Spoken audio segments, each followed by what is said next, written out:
Hello बच्चों, आज quadratic equation से रिलेटेड अजर्सन रीजन्स के कुछ क्वेश्चन डिस्कस करेंगे बेटा। तो अजर्सन रीजन क्या होती है? अजर्सन रीजन में आपके पास चार ऑप्शंस होते हैं ए बी सी डी, जिसमें पहला ऑप्शन होता है both assertion A and reason R true and R is correct explanation of assertion. B होता है both A and R true but R is not correct explanation of A. C है A is true but reason is false, और D है A is false but reason is true. तो इनको करने के लिए आपने एक रूल याद रखना है, जो क्या है? ट्रू, ट्रू और एक्सप्लेनेशन का। यानी सबसे पहले आपने ये चेक करना है कि जो अजर्सन रीजन लिखे हैं क्या वो दोनों ट्रू हैं। अगर वो दोनों ट्रू हैं, फर्स्ट क्वेश्चन है बेटा, अजर्सन क्या है? X square plus x plus one is equal to zero has real root. और रीजन क्या है? If the discriminant is negative roots are not equal. तो हमें ये पता है बेटा कि जो डिस्क्रिमिनेंट होता है क्वाड्रेटिक इक्वेशन का वो क्या होता है? B square minus four a सी। और इस पर तीन कंडीशंस भी पढ़ रखी है हमने कि अगर डी अगर पॉजिटिव हो, डी क्या हो? नेगेटिव हो, और डी क्या हो? जीरो हो। तो अगर डी पॉजिटिव हो गया तो रूट कैसे होते हैं? Roots are real and distinct, ये आपको पता है ऑलरेडी। अगर डी नेगेटिव हो गया तो नो रियल रूट। अब हमारा जो क्वेश्चन है वो इस वाली कंडीशन पे है कि नो रियल रूट। तो सबसे पहले हम इसकी डी निकालेंगे। तो डी निकालने के लिए हमें यहाँ दिख रहा है बेटा, इसमें ए की वैल्यू कितनी है? वन, बी की वैल्यू भी क्या है? वन, और सी की वैल्यू क्या है? वन। तो हम डी फाइंड आउट करेंगे। डी क्या है बेटा हमारा? B square minus four a c which is equal to one square minus four into one into one. तो ये क्या आएगा बेटा? One minus four which is negative. तो यानी कि जो हमारा डी आया बेटा इस क्वेश्चन में वो क्या आया है? नेगेटिव आया है। तो इसका मतलब ये हुआ कि बेटा ये बोल रहा है कि इस क्वाड्रेटिक इक्वेशन के रियल रूट है, तो रियल रूट तो है ही नहीं। तो इसका मतलब अजर्सन हमारी क्या हो गई बेटा? फॉल्स हो गई। लेकिन रीजन हमारा क्या है? ट्रू है। तो कौन सा आंसर हो जाएगा बेटा? A is false but R is true. तो ऑप्शन नंबर क्या आ जाएगा इसका आंसर? डी।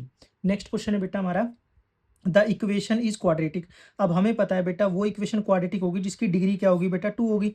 और रीजन में क्या लिख रखा है? एक quadratic equation has degree two. और रीजन में भी वो वही बता रहा है जो वो अजर्सन में पूछ रहा है। तो इसका मतलब अजर्सन और रीजन दोनों एक दूसरे से रिलेट है। और अजर्सन भी क्या है बेटा? आपकी ट्रू है। अजर्सन भी क्या हो गई? ट्रू। और रीजन भी क्या हो गई? ट्रू। तो अब ये टी टी ई वाला फॉर्मूला क्या कहता है कि दोनों अगर ट्रू हो गए तो एक्सप्लेनेशन चेक कर लो। एक्सप्लेनेशन के लिए दोनों आपस में क्या होनी चाहिए? रिलेट होनी चाहिए। और जो हमें दिख रहा है बेटा कि यहाँ भी वो डिग्री की बात कर रहा है, डिग्री के बेस पे बता रहा है कि क्वाड्रेटिक है, और यहाँ भी डिग्री की। तो अजर्सन ए भी ट्रू है, रीजन ए भी ट्रू, आर भी ट्रू है, और आर जो है वो एक ही क्या है? Correct explanation. तो इसका आंसर क्या आ जाएगा बेटा? अपना ए आ जाएगा। नेक्स्ट रीजन का एक और क्वेश्चन है बेटा, क्या है? The root of x square minus nine is equal to zero is irrational. The reason क्या है बेटा? The roots are three comma minus three. अब ए क्या है? अजर्सन है, और आर क्या है बेटा? रीजन है। और अजर्सन में क्या बोल रहा है कि इस क्वाड्रेटिक इक्वेशन के जो रूट हैं वो क्या है बेटा? इरेशनल है। तो हम इसके रूट निकालेंगे बेटा। पहले तो हमारी क्वाड्रेटिक इक्वेशन क्या है? X square minus nine is equal to zero.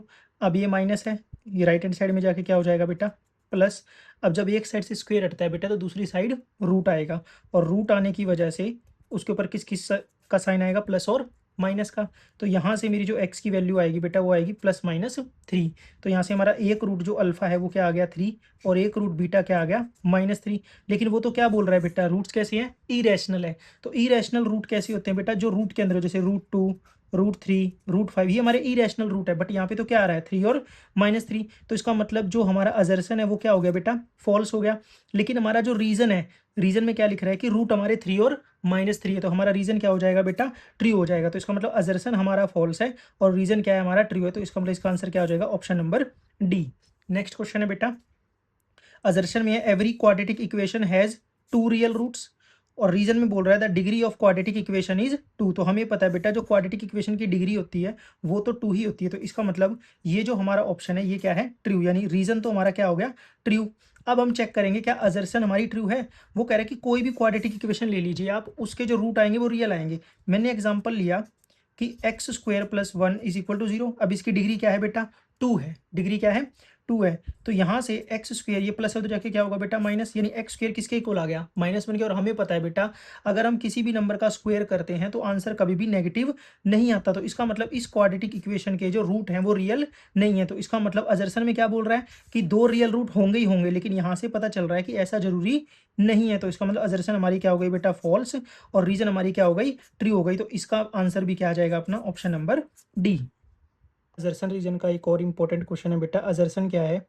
Three x square minus six x plus three is equal to zero has repeated root. अब यहाँ रिपीटेड का मतलब क्या है बेटा? Equal roots. क्या मतलब है यहाँ? Equal roots. और रीजन में क्या लिखा हुआ है बेटा? The quadratic equation a x square plus b x plus c is equal to zero have repeated root if discriminant D greater than zero. लेकिन हमें पता है बेटा कि डी के ऊपर 3 कंडीशन हमने डिस्कस कर रखी हैं। क्या? अगर डी ग्रेटर देन 0 हो, अगर डी लेस देन 0 हो और अगर डी 0 के इक्वल हो। अगर डी ग्रेटर देन 0 होता है बेटा तो उस केस में रूट्स जो होते हैं हमारे रियल और डिस्टिंक्ट होते हैं। क्या होते हैं? रियल और डिस्टिंक्ट। और अगर लेस देन 0 हो जाए यानी नेगेटिव हो जाए तो नो रियल रूट। क्या हो जाएंगे? No real roots. और डी इज इक्वल टू 0 हो जाए तो बेटा उस केस में क्या होते हैं? हमारे इक्वल रूट्स। और लेकिन ये क्या बोल रहा है? अगर डी पॉजिटिव होगा तो रिपीटेड रूट होंगे। तो ऐसा तो पॉसिबल ही नहीं है बेटा, क्योंकि रिपीटेड रूट के लिए डी की वैल्यू क्या होनी चाहिए? 0 होनी चाहिए। तो इसका मतलब ये जो रीजन है ये क्या हो गया अपना? फॉल्स हो गया। अगर ये रीजन फॉल्स हो गया बेटा तो यहाँ आप देख पा रहे होंगे कि ए और बी जो ऑप्शन है वो ऑलरेडी क्या हो चुके हैं? रिजेक्ट। और एफ क्या है बेटा अपना? फॉल्स है। एफ क्या है? फॉल्स है। और तो अब डी ऑप्शन में देख पा रहे हो जो रीजन दिया हुआ है वो क्या दिया हुआ है? ट्रू। तो ट्रू तो है ही नहीं, तो डी ऑप्शन भी क्या हो गया? रिजेक्ट। हमें सॉल्व करने की नीड ही नहीं है बेटा। हमारा आंसर क्या हो जाएगा? सी। सी आंसर में क्या होएगा? A is true but reason is false. अब ए ट्रू क्यों है बेटा? ए ट्रू क्यों है? तो हम चेक करेंगे क्या इसके रिपीटेड रूट है। रिपीटेड रूट कौन बताएगा बेटा? डी बताएगा। और डी की वैल्यू क्या होती है? B square minus 4ac। अपनी क्वाड्रेटिक इक्वेशन में हम देख पा रहे हैं बेटा कि हमारी जो ए की वैल्यू है वो क्या है? 3, बी की वैल्यू क्या है? -6 और सी की वैल्यू क्या है बेटा? 3। तो अब इसमें पुट कर देंगे बी का स्क्वायर यानी -6 का स्क्वायर, 4 ए की वैल्यू 3, सी की वैल्यू 3, -6 का स्क्वायर 36 बेटा। इसे सिंप्लीफाई करेंगे क्या आएगा? -30। तो ये कैंसिल होकर क्या आ गया आंसर? 0। और अगर डी 0 आ गया तो बेटा रूट कैसे हो जाएंगे? रिपीटेड। तो यानी असर्शन हमारी ट्रू है बट रीजन हमारा क्या है बेटा? फॉल्स है।